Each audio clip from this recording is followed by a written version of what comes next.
ஹாய்ங்க. இன்றைக்கி ரத்த பொரியல் எப்படி பண்ணலான்னு பார்க்கலாம் வாங்க. ஸோ இது ரத்தம் வேணுன்னா இது வந்துட்டு நீங்கள் கொஞ்சம் மார்னிங் ஏர்லியாக போய் வாங்கணும், இல்லாட்டி சீக்கிரம் தீந்துடும்.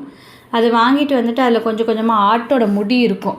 அது நல்லா நீங்கள் 2-3 தடவை வாஷ் பண்ணிட்டீங்கன்னா நல்லா பார்த்துக்கோங்க. நல்லா வாஷ் பண்ணிவிட்டு அதுக்கப்புறம் யூஸ் பண்ண வேண்டியதான். ஃபஸ்ட்டு அதை வாங்கிட்டு க்ளீன் பண்ணிவிட்டு கட் பண்ணிவிட்டு நல்லா கையிலேயே நீங்கள் மசிச்சு விட்டிங்கன்னா அது நல்லா மசிஞ்சிடும்.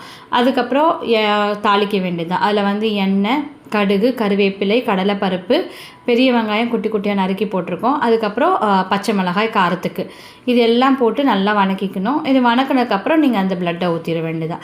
ஸோ இது என்னென்னா நீங்கள் உடனே அது நல்லா பிசைஞ்ச உடனே அதை பண்ண ஆரம்பிச்சிடுங்க. ரொம்ப நேரம் டிலே பண்ண வேண்டாம். ஸோ ஏன்னா அதை விட்டுட்டிங்கன்னா கொஞ்சம் இந்த மாதிரி தண்ணி தண்ணியாக ஆயிரும். ஆனால் அது ஒன்றும் இல்லை, அது நல்லாயிருக்கும். ஸோ இது போட்டுட்டு நல்லா வணக்கணும். நல்லா வணக்கிட்டு அதில் கொஞ்சம் உப்பு போட்டுக்கோங்க. உங்களோட டேஸ்ட்டுக்கு ஏற்ற மாதிரி உப்பு போடணும். ஸோ உப்பு போட்டு நல்லா வணக்கணும். நல்லா வணக்க உங்களுக்கு கலர் சேஞ்ச் ஆகும். அது அப்படியே ஒரு மாதிரி ப்ரௌன் கலரில் மாறும், உங்களுக்கே தெரியும். ஸோ நல்லா வணக்கிட்டே இருந்திங்கன்னா அது ப்ரௌன் கலரில் மாறும்.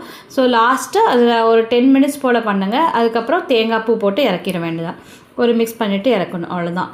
ஸோ இது ரொம்ப நல்லாயிருக்கும். இந்த ரெசிபி ஈஸியாகவும் இருக்கும். ட்ரை பண்ணிவிட்டு எப்படி இருக்குன்னு சொல்லுங்கள். பிடிச்சிருந்தால் லைக் பண்ணுங்கள், ஷேர் பண்ணுங்கள், சப்ஸ்கிரைப் பண்ணுங்கள். தேங்க்யூ.